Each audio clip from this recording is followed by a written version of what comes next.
Hi guys, good afternoon.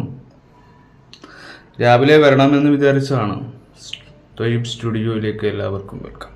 ഡൽഹിയിൽ DGP parliament മാർച്ചിനെ കുറിച്ച് നമ്മൾ അറിഞ്ഞല്ലോ. ഭയങ്കര ക്രൈസിസ് ഉള്ള, വളരെ അടിയന്തരമായ തർക്കമുള്ള ഒരു പ്രശ്നത്തിലേക്ക്, ഒരു കോളേജ് പ്രശ്നത്തെ ഡൽഹി എന്ന് പറയുന്ന ഒരു ജനതാ പാർട്ടിയുടെ അംഗത്തിൽ കഴിയുന്ന ഒരു സീനിയർ പൊളിറ്റീഷ്യൻസ് ചെയ്യുന്ന ദുഷ്ടപരമായ കാര്യങ്ങളെക്കുറിച്ചാണ്. Delhi DGP parliament march Dharmendra Pradhan രാജിവെക്കണമെന്ന ആവശ്യം ജന്തർ മന്ദറിലെ പ്രതിഷേധവേദി പൊളിച്ചു മാറ്റി. ഡൽഹി പോലീസിന്റെ ലാത്തി ചാർജും കണ്ണീർ വാതക പ്രയോഗവും പ്രതിഷേധത്തെ തുടർന്ന് പാർലമെന്റ് ഗേറ്റുകൾ അടച്ചു. സോനം വങ്ചുക്കിന്റെ നിരാഹാര സമരം. പിന്നെ സാഹചര്യങ്ങൾ ഡൽഹിയിൽ സുരക്ഷാ ക്രമീകരണങ്ങളും നിരോധന സെക്ഷൻ 144 പ്രദേശം സ്ഥലത്തു നിന്നും മാധ്യമപ്രവർത്തകരെ നീക്കം ചെയ്തു. പാർലമെന്റ് സമീപം വൻ സംഘർഷം. ഡൽഹിയിൽ വിദ്യാർത്ഥി യുവജന സംഘടനയുടെ പ്രതിഷേധം. ചോദ്യപേപ്പർ ചോർച്ച വിവാദത്തിൽ പ്രതിഷേധം. കത്തി അമരുന്ന വലിയൊരു സങ്കടകരമായ ആവശ്യം. വിദ്യാർത്ഥികളെ അടിക്കുക, തല്ലുക, ക്രൂരമർദ്ദനങ്ങൾ ചെയ്യുക, അങ്ങനെയുള്ളൊരു ന്യൂസ് ചാനലിലാണ് നമ്മൾ കണ്ടിരുന്നത്. വളരെ ഡിസ്കോണിക്കറ്റായ കാഴ്ചകളും നമ്മൾ ആ വീഡിയോയിൽ കാണുന്നുണ്ട്. നമ്മൾ ആ വീഡിയോയിലേക്ക് ഒന്ന് പോകാം. കേരളം ജനതാ പാർട്ടി എന്ന് പറയുന്ന ഈ ഒരു സംഘർഷത്തിൽ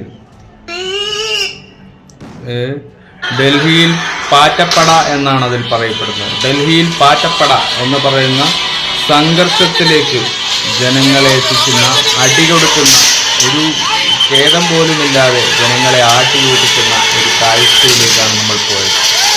വളരെ രൂക്ഷകരമായ, വളരെ ഭയാനകരമായ അന്തരീക്ഷത്തിലൂടെ ഡൽഹിയിലെ ജനതാ പാർട്ടി അതായത് വലിയൊരു ആദർശത്തിന്റെ കേരളത്തെ നവീകരിക്കുന്ന കേരളത്തെ ദുഷ്ടതയാണ് എന്ന് പറയുന്ന സമൂഹങ്ങൾക്ക് ആ നാട്ടിലുള്ള അവരുടെ വാക്കുകളാണ്. ഡൽഹിയിലെ പാവങ്ങളുടെ വർത്തമാനമാണ്, അവിടുത്തെ കുട്ടികളുടെ പ്രശ്നമാണ്. തിളച്ചുമറി അവരുടെ സംഘടനകൾ, അവരുടെ പ്രയാസങ്ങൾ, ഒരാളുടെ രാജിയാണ് അവിടെ ആവശ്യപ്പെടുന്നത്. വലിയൊരു മാർച്ച് നടക്കുകയാണ്. പക്ഷെ അവിടെ പ്രതിഷേധം വളരെ ശക്തമാണ്. പാർലമെന്റ് സംഘർഷം ഫുള്ളും വൻ സംഘർഷവും വെടിവെപ്പും ലാത്തിച്ചാർജും വലിയൊരു രൂക്ഷമായ സംഘർഷം തന്നെയാണ്. പാർലമെന്റ് മന്ദിരത്തിന് ചുറ്റും സൈനിക വിഭാഗം നിരന്നു. പാറ്റകളുടെ സമരത്തിൽ പാറ്റപ്പട എന്ന് പറയുന്ന സംഘർഷത്തിൽ മതി, ഇത്രയേ വേണ്ടൂ. വളരെ വളരെ വളരെ നമ്മൾ ഇങ്ങനെയുള്ള സ്ഫോടനങ്ങളും ഇങ്ങനെയുള്ള കാര്യങ്ങളൊക്കെ നോക്കിക്കാണുന്ന നമുക്ക് എത്രത്തോളം ആശങ്കകൾ ഉണ്ടാവും എന്ന് നമുക്കറിയാം. ഇതുപോലുള്ള സിറ്റുവേഷൻ കാണുകയും കേൾക്കുകയും ചെയ്യുന്ന ഒരു വ്യക്തിയാണ് നമ്മൾ. പക്ഷേ ഫോക്കസ് യു ജനറേഷൻ പീപ്പിൾസ് എന്ന് മാത്രം പറയുക. പക്ഷെ ഒരുപാട് വർഷത്തിൽ ഇത് ഓർത്തുകൊണ്ടിരിക്കും. ഈ ഒരു അടി, മുഖത്ത് കിട്ടുന്ന അടിയുടെ ഫൗണ്ടേഷൻസ് പോലെ മാറിക്കൊണ്ടിരിക്കുന്ന, വംശനാശം പിടിച്ച പോലത്തെ മനുഷ്യരുടെ ഈ ഒരു ചങ്ങല പൊട്ടിക്കളിയുണ്ടല്ലോ. അതായത് ഉദ്യോഗസ്ഥരും സർക്കാരുമൊക്കെ ചെയ്തു കൂട്ടുന്ന അനീതിയുടെ, അക്രമത്തിന്റെ പുതിയൊരു താഴ്ചയിലേക്കാണ് ഈ പോകുന്നത്.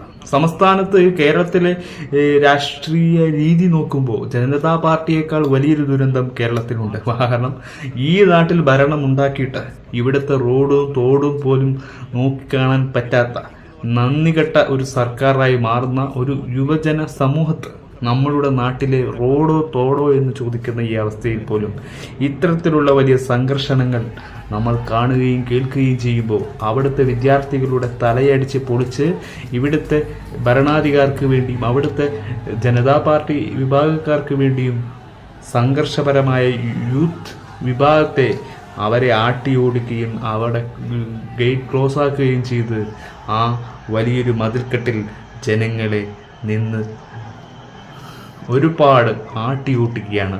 ലാത്തിച്ചാർജ് കൊണ്ടും ഭയാനകരമായ ഓട്ടപ്പാച്ചലുകളിലൂടെയും അവരവരുടെ സുരക്ഷയെ തേടുന്നു. അതാണ് അതാണ് ഇന്നത്തെ സമൂഹം. ഇതെന്ത് ബലികൾ എന്ന് പറയപ്പെടും.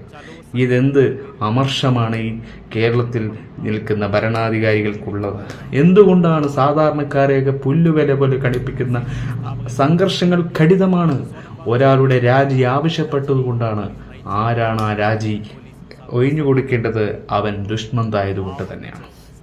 അവന്റെ രാജി ആവശ്യപ്പെടുമ്പോൾ ആ രാജിക്ക് വേണ്ടിയുള്ള ആവശ്യവും മുദ്രയും സമരമുറകളും എല്ലാം ഉണ്ടാക്കിയിട്ടായിരിക്കും ഒരു വർഷത്തിലോ ഒരു മാസത്തിലോ ഒരു കൊല്ലത്തിലേക്കോ അവരുടെ സാഹചര്യത്തിലൂടെയായിരിക്കും സമരങ്ങൾ മുന്നോട്ട് പോകുന്നത്. അപ്പോൾ സമരങ്ങൾ ഇങ്ങനെ പല വിധത്തിലുണ്ട്. എല്ലാ സമരങ്ങളും നമുക്ക് ഒത്തുതീർപ്പാക്കാൻ പറ്റാറില്ല. അലിഗേഷൻസും അഴിമതികളും തർക്കങ്ങളും ഭീതികളും സമാധാനമല്ലാത്ത പരിഷ്കാരങ്ങളും ഉണ്ടാകുന്ന ഈ രാജ്യത്ത് പാവപ്പെട്ടവന്റെ ഒരു സാധനം പോലും നമ്മൾ എടുത്തുകൂടാ. സത്യസന്ധമായ കാശാണ് നമുക്ക് വേണ്ടത്. അഴിമതിയിൽ കുളിച്ച കാശ് നമുക്ക് വേണ്ട. പാവപ്പെട്ടവന്റെ യജ്ഞ അവന്റെ വസന്തത്തിലേക്കുള്ള മായാകോ ലോകമാണ് കോളേജ് വസന്തകാലം എന്ന് പറയുന്നത്. ആ കോളേജുകൾക്ക് വേണ്ടി എന്തെങ്കിലും ന്യൂനമായ ആവശ്യങ്ങൾ ചെയ്തു കൊടുക്കാത്ത ഒരു തൊഴിൽ ചോദ്യപേപ്പർ ചോർച്ച എന്ന് പറയുന്നത് ഇന്നത്തെ വിദ്യാർത്ഥികളുടെ സംഘടനാപരമായ ഒരു കാര്യമാണ്. ചോദ്യപേപ്പർ ചോർച്ച എന്ന് പറയുന്നത് ഇന്നത്തെ തലമുറയിൽ വലിയൊരു തലവേദനയുള്ളൊരു പേടിയാണ്. അതുപോലത്തെ ഒരു ഇഷ്യൂ ആണെന്ന് തോന്നുന്നു ജനതാ പാർട്ടി, അതായത് ഡൽഹി മന്ദിരത്തിൽ നടന്ന ഈ അടിപിടിക്കേന്റെ യുദ്ധകലഹം എന്ന് പറയുന്നത്. ഇതൊരു യുദ്ധം തന്നെയാണ്. ഇത് കേരളത്തിന്റെ യുദ്ധമാണെന്ന് മാത്രം പറയാം. കാരണം രണ്ട് സംഘർഷങ്ങളാണ്. അടി ചതനാപടി തലച്ചോറ് പൊട്ടിത്തെറിക്കുന്ന പോലെ അടിയാണ്. എന്തിനാണിത്? ഇത്രയും വലിയ അടി, ഇത്രയും വലിയ തർക്കം, ഇത്രയും വലിയ മോട്ടം, ക്രൂരമർദ്ദങ്ങളുടെ ഒരു സീൻ പോലും നമ്മൾ കാണിച്ച് നിങ്ങളുടെ നിമിഷങ്ങളെ സമയങ്ങളെ നമ്മൾ പാഴാക്കുന്നില്ല. കാരണം എന്തിനു വേണ്ടി?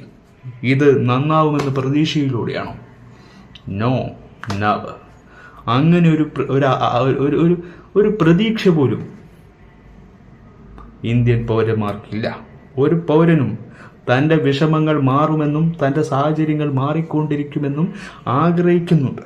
പക്ഷേ ആ ആഗ്രഹങ്ങൾ വെറും പ്രതീക്ഷകളുടെ ഇത്തിക്കണ്ണിയിലെ ജീവിതമാണ് എന്ന് മാത്രം. ഇവരുടെയൊക്കെ സമൂഹത്ത് വേദനയേറെ നമുക്കുണ്ടാകുമെന്ന് നിങ്ങൾ ഓർക്കുക. ഓരോ വംശവും അതിൻ്റെ വംശമായി മാറിക്കൊണ്ടിരിക്കുന്ന ഈ കാലഘട്ടത്തിലും ഒരു ജനതാ പാർട്ടിയോ മറ്റൊരു ജനങ്ങൾക്ക് വേണ്ടിയോ സംസാരിക്കുന്നവരല്ല കേരളത്തിലെ ജനങ്ങൾ. പക്ഷേ മറ്റുള്ള എല്ലാ സെലിബ്രേഷൻസിനും നമ്മൾ പങ്കാളിയാകുമ്പോൾ ഗൗരവമുള്ള ഒരു കേസിന് നമ്മൾ വിജ്ഞാപനത്തിന് വേണ്ടി ഇവിടെ തല്ലിച്ചാകുമ്പോൾ ആ ഒരു ശതാബ്ദം ജനങ്ങൾക്ക് വേണ്ടി സംസാരിക്കുമ്പോൾ നമ്മൾ പൗരന്മാർ തന്നെയാണ്. പൗരൻ എന്ന് പറയുന്നത് അധികാരത്തിൻ്റെ പൗരനല്ല, സാധാരണക്കാരനായ പൗരൻ. അവൻ നിങ്ങളെ കാണുകയാണ്, നിങ്ങളെ കാഴ്ചക്കാരാക്കുകയാണ്.